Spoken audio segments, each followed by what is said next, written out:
G'day. I've got a few of you asking how we're going here in Australia, so I just thought I'd let you know what I've seen and understand from around the country. There's been freedom marches over the weekend, as there have been in many places around the world, and here on the New South Wales Queensland border, where there's many people you can imagine who go to and from work every day. The essential workers who are allowed to cross the border, if they fit into some imaginary group of human beings, they have to prove that they've had at least one shot. So even though our Prime Minister, of course, said a year ago it will never be mandatory, but we'll make it as mandatory as possible, they are now all pushing the illusion of mandatory jabs. And I just think my life is mine. My life is mine. My life is mine. So I will choose what goes into my body. So of course we've got I don't know what you've heard overseas, but a couple of the big things in the last few days. And on Friday at lunchtime, I was literally sick to my stomach when I saw video footage of an 8-year-old being torn away from her father. Her father had 3 policemen holding him down on the floor. The nurses took the child away, who was screaming. An 8-year-old girl taken away from her father to get the jab. Now, I'm not sure what that context is, because we have not approved it in any way, shape or form here in Australia for 8-year-olds yet. So unless she's in some special category that requires it, it makes no sense, and it is hideous.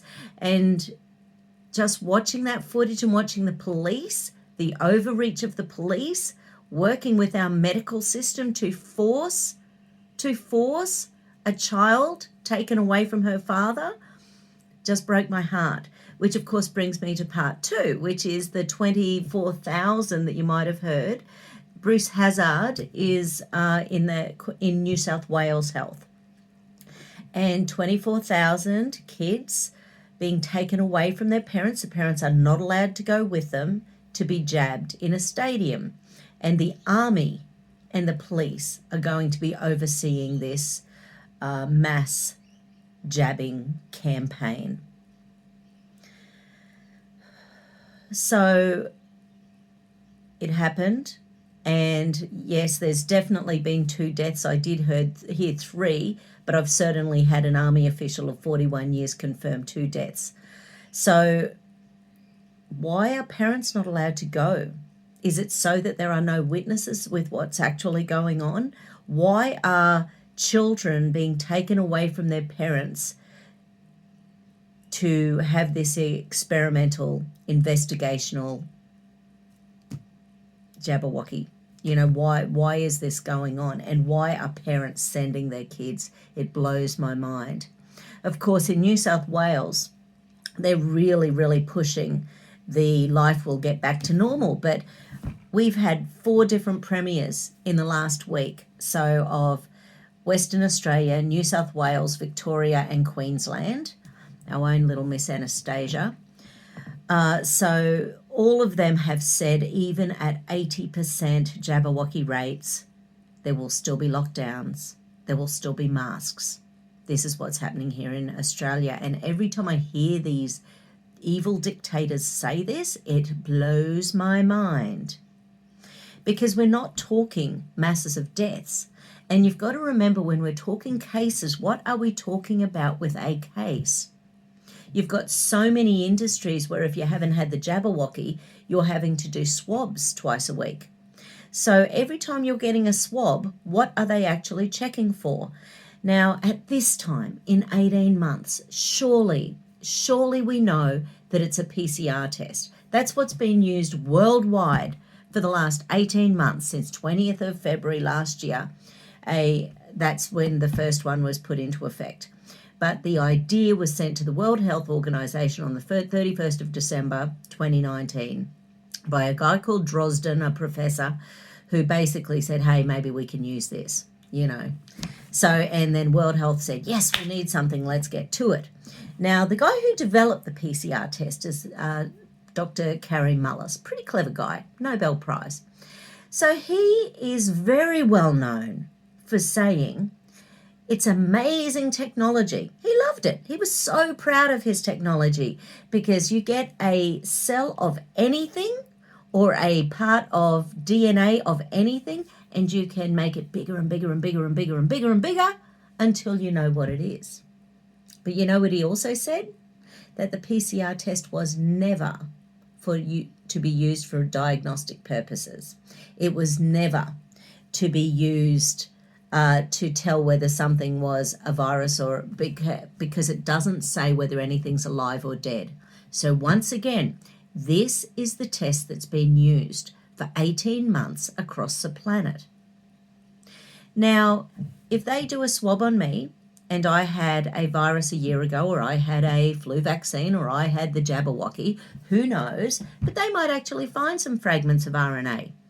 If they replicated and replicated and replicated, because that's what it does, it makes it bigger and bigger and bigger and bigger in the PCR tests, then who knows what they'll find. So very interesting, because even the old CDC in America, I'm sure you would have heard this if you're paying attention at all. Let me find the words to it because it's pretty impressive. So at the end of May this year, the CDC in America hit up the NIH in America for an extension to the emergency use authorization. So once again, the PCR test was only ever meant to be for emergency use authorization. And yeah, so this is, no, that's not the one. But basically on the 28th of May this year, the CDC was knocked back by the NIH in the States from being able to use the PCR testing beyond 31st of December this year because, and guess why? It doesn't tell the difference between some strains of influenza and COVID-19. Now, isn't that interesting?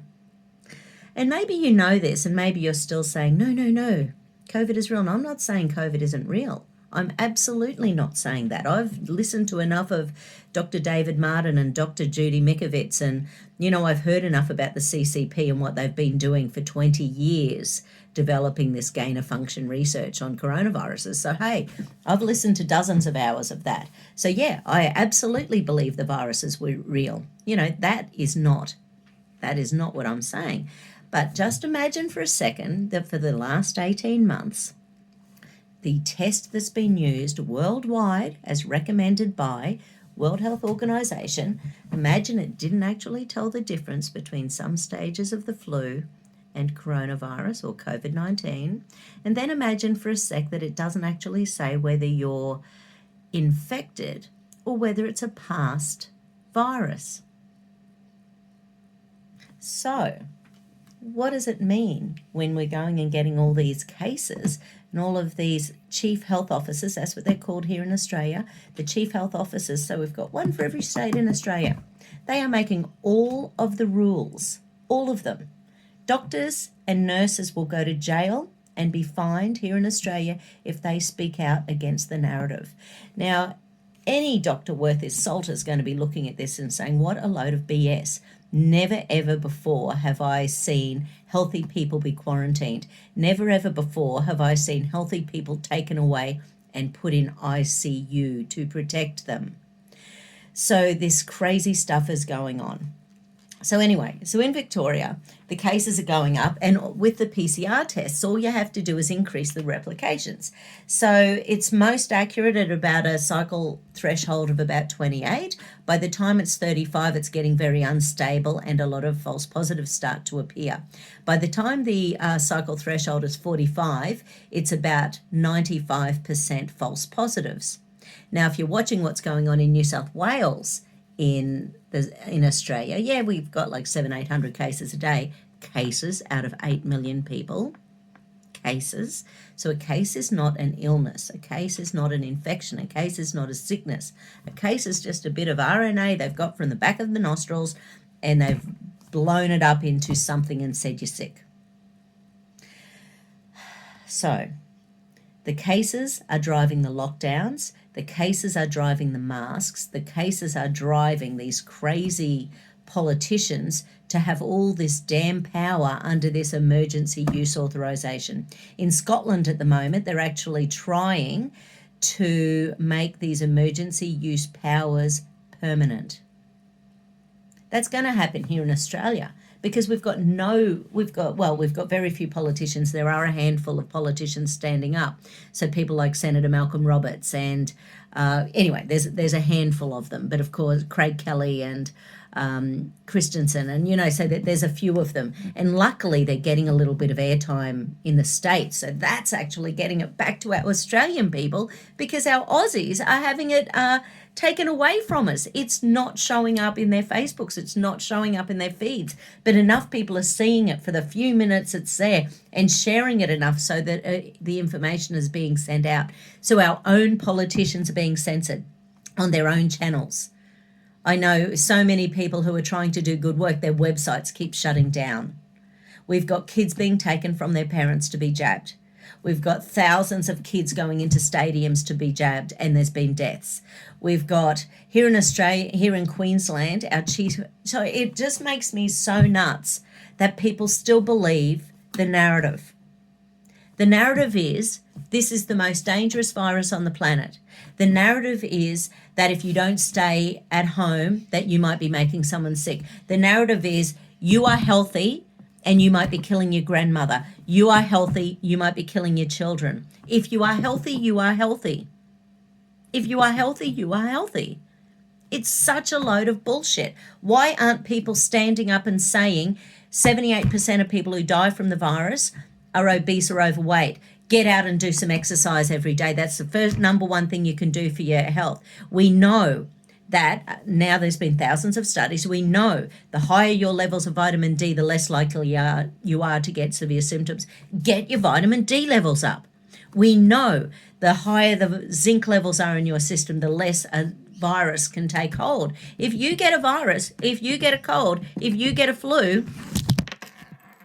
you are zinc deficient. No two ways about it. You're not keeping up. So we need to think about this sensibly. We need to look, what is the test that they're using and what does it actually do? What does a case mean? Having idiot politicians stand up every day and say there's 800 cases, it doesn't mean frickin' anything. These are not sick people. These are not sick people. Here in Australia, this is the flu season. Check out our flu numbers this year compared to any other year. It is so low. You take grandparents away from their kids and grandchildren and great-grandchildren for a couple of years, sure, you're going to have less infections. You know why? Because you're isolating them and murdering them. This is not good for people. So there is some crazy stuff going on here in Australia.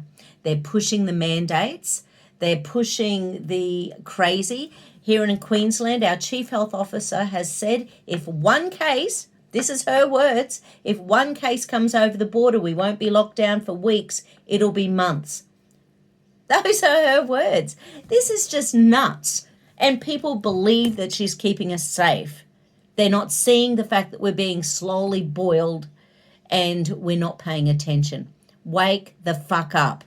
It's time to stand up for your freedom. It's going to be gone frickin' soon. Oh my God, that is not where this was going to go, but sorry about that. I just really wanted to talk about the what's going on here in Australia, because I've seen a lot go on the media in the States, and yeah, I'm in a really happy, healthy space here. I choose not to wear a mask, and I have an exemption. And so I am in a good place. Okay, people. Yeah, okay. Have a good one. Bye.